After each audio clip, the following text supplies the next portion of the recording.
Welcome to Power Code Music.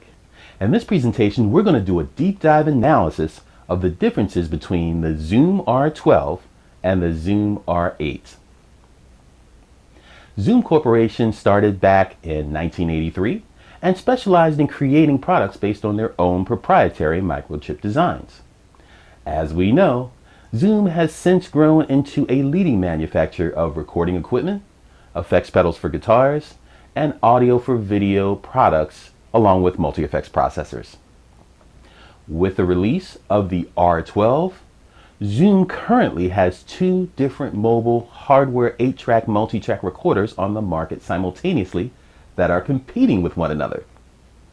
In this presentation, we'll first look at the features of both the Zoom R12 and the Zoom R8, and then we will exploit and analyze the differences between the two mobile units so that you can see which one may work best for your individual needs.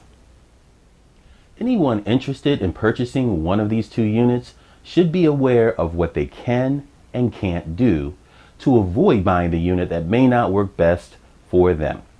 Now with this, I decided to take a closer look at exactly what those differences are and share the results. I strongly suggest that you know your requirements. Otherwise, you could easily waste money buying gear you want or what others say is cool, as opposed to buying what you actually need. Many of us have been down that road, so know your requirements first. Now, this is going to be the key in meeting your objectives when purchasing or upgrading to a unit that best fits your production workflow. That is your specific production workflow. So with this, sit back, relax, grab your coffee and tea and stay with me because we have a lot of good information to cover. You're not going to want to miss it. Now, especially the information later in this presentation. Before we look at the features of both the Zoom R12 and the R8, you may want to ask yourself the following questions first. Number one, do I work best with a unit that has buttons and knobs only on its user interface?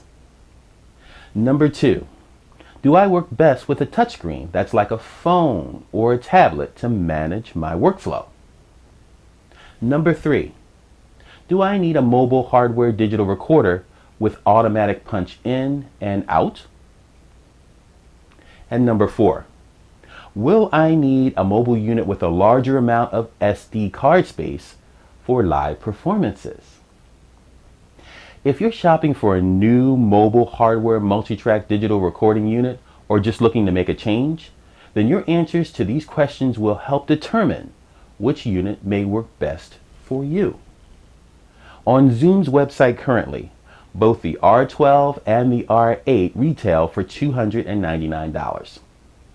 With this, it comes down to what you need and how you work best. Let's start with the Zoom R12's features. R12 is a multi-track digital recorder with a maximum of 8 tracks of recording. The unit includes a 2.4-inch full-color touchscreen for unit operation. Now, the graphical interface, the touchscreen, has onboard track editing that includes cut, copy, and loop functionality. The unit is also battery powered for up to 5 hours using 4 AA batteries, or if you're at home, you can just use the AC adapter and plug it in. The unit also has 2 combo jack inputs with phantom power and high Z on input 1.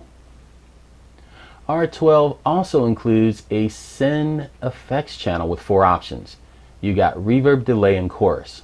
Now here's the really cool thing with this unit is with the Guitar Lab software application presets, users can choose up to 3 effects from Zoom's guitar effects collection that includes distortions, modulation effects, spatial effects, and more. So you can update and have a wide variety of effects and you're not just limited to the ones on the R12. This makes this unit very powerful in this area. R12 also has a built-in compressor that's included for inputs 1 and 2 and The unit has pan and 3-band EQ for each track, which is very cool for a small unit like this.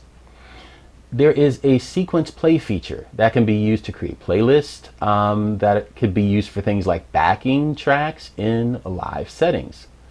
R12 has also 150 drum loops that's preloaded into the unit, and it records to SDX cards. R12 also has a built-in USB-C audio interface with control surface functionality, so you have the option of using the unit with a digital audio workstation if you want to. Let's move on to an overview of the Zoom R8's features. This is an 8-track unit with built-in stereo condenser microphones. It records directly to SD cards up to 32 gigabytes. It also records 16-bit to 24-bit depth and 441K HZ and 48K HZ mono and stereo wave files. You got dual mic line instrument level inputs on the XLR TRS combo connectors. There's 2 of them. And also it has phantom power. There are dual balance 1/4-inch TRS output jacks as well, and a headphone output jack with a dedicated volume control. Now there are over 140 send, return, and insert DSP effects. You also have like amp and preamp models and mastering algorithms. You have internal track bouncing and mixdown of multi-track stereo tracks. And moving on, you have an 8-voice pad sampler with adjustable sensibility. This is how you're going to trigger the onboard rhythm and sampler sounds with these pads. You have a rhythm machine or drum machine with 160 drum patterns and percussions, and you can manual play or step entry any of the rhythm patterns with the quantization feature. It's also includes a loop-based audio sequencer that integrates the recorder, rhythm machine, and pad sampler, and you got 2-in, 2-out USB audio interface for PC, Mac computers. PC and Mac computers, I should say. You got a high definition 24-bit depth and 96K HZ playback capability with DAW software and control surface functionality. And that's a Mackie control emulation. You got full mixing and transport controls for, it's compatible with Cubase, Logic, Ableton Live, and a few other DAWs. You can also run this unit on 4 AA batteries with alkaline battery life for up to 5 hours. And finally, let's analyze some of the major differences between the Zoom R12 and the Zoom R8. As you can see on your screen right now, there are 3 columns here. The first is a technical specifications column, then we have a R8 column and a Zoom R12 column. What we're going to do is we're going to go down the technical specifications column, and for each line item we're going to take a look at the differences between the 2 units. Now if you see a red asterisk next to a row in the technical specifications column, that means there's a difference or a significant difference between the R8 and the R12. So let's start with the technical specifications column with the first row, which is the track count. As you can see with the R8 and the R12, the track count is the same, as well as the simultaneous recording tracks. When you move down to the third column, which is simultaneous play tracks, you'll notice that the R8, you can play back 8 audio and 1 metronome track. Now you may be able to do that with the R12, but I couldn't find anything in the documentation to say that you could, so I made that as a difference between the 2. Moving down to the sample rate format, as you can see with the R8, you can record in 48K HZ. You can't do that with the R12. Moving down to the number of projects, again, those are the same for the R8 and the R12 both. Next is file editing. The R8, you can see copy, file, divide, and the rest.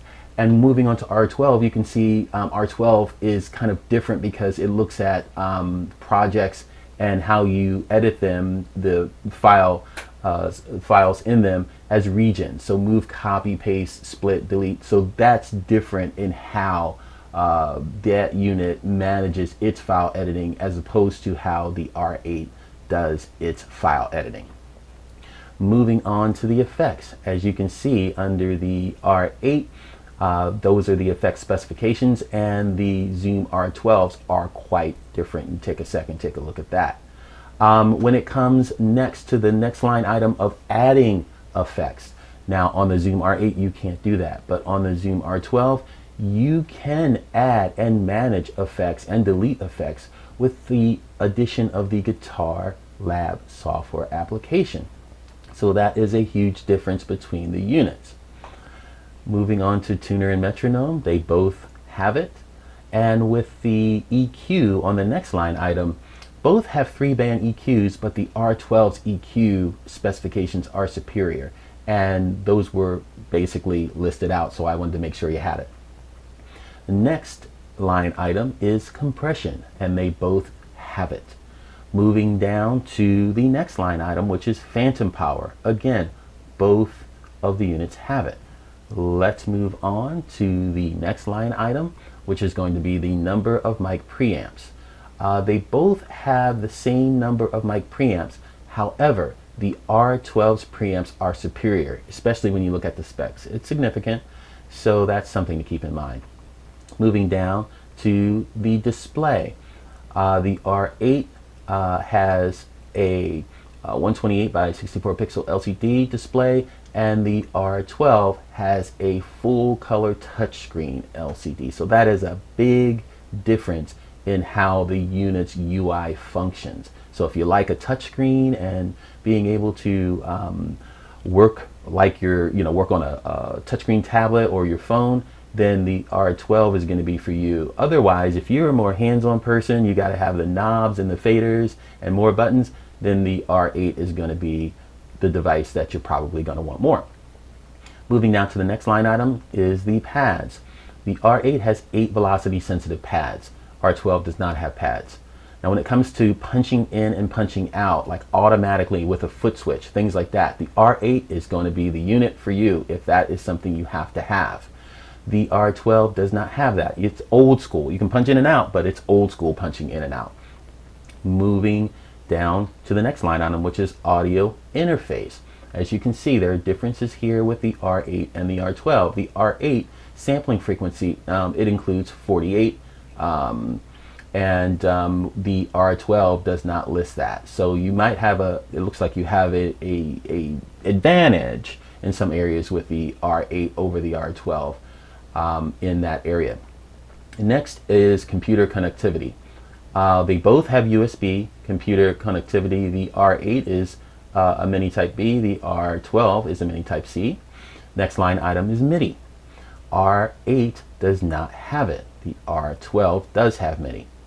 Moving down to the next line item is the drum kit. As you can see, the R8, we were able to get a little bit more information about the R8's drum kit, and it looks to have more functionality than currently the R12 does. Moving on, the next line item, we have our sampler. Now, of course, both have a sampler, but the R8 appears to be a bit more superior because it also has 48 kHz recording capability where the R12 does not. Next line item is built-in mics. The R8 has 2 built-in omnidirectional condenser microphones. R12 does not have that. They have no built-in microphones at all on that unit. Next line item is analog inputs, and you can see the full specs for both there. We're going to give props to the R12 in this category. The R12 has superior microphone inputs, some of Zoom's best, and it's the same ones that are used on the R20 from my understanding of looking at the specs. Next line item is analog outputs. Again, I give props to the R12 here as the outputs are superior in specifications to the R8. The next line item is storage media. Again, the R12 has more space that you're going to be able to save to because they use the micro SDXC cards that go up to 1 terabyte. Your maximum storage space on the R8 is going to be 32 gigabytes. The next line item is faders, and the R8 has 9, the R12 has 10. The power specifications are a little bit different. They both are battery operated, or they can be battery operated, I should say, and they both are USB powered. However, you're looking at a DC power supply on the R8 and an AC power supply on the R12. And then under the technical specifications column, for the last three rows, you have your height, depth, width, and weight. And as you can see, the R12 is just a little smaller and weighs just a little lighter than the R8. In summary, both are quality professional units that are capable of producing superior audio. Again, it's important that you know your requirements before you purchase or upgrade. Just because something may appear to be more advanced doesn't mean that it's the right fit for the way you need to record to be the most productive. The bottom line here is that a hardware multi-track recorder that works great for one person may not be the best unit for another. Well, that is a wrap. If you like this presentation, please give it the thumbs up and click the subscribe button on your screen now to join our group. We have new presentations coming out every 7 to 14 days, and we would love to have you be a part of our team. Also, leave a comment in the comments section. Let us know what you think about this presentation. And check us out on Facebook, Instagram, and Spotify. Also, while you're here, listen to some of the music, watch some of the other videos, and especially the playlist, because they're designed just for you. Thank you so much for stopping by. We really appreciate it, and we look forward to seeing you soon.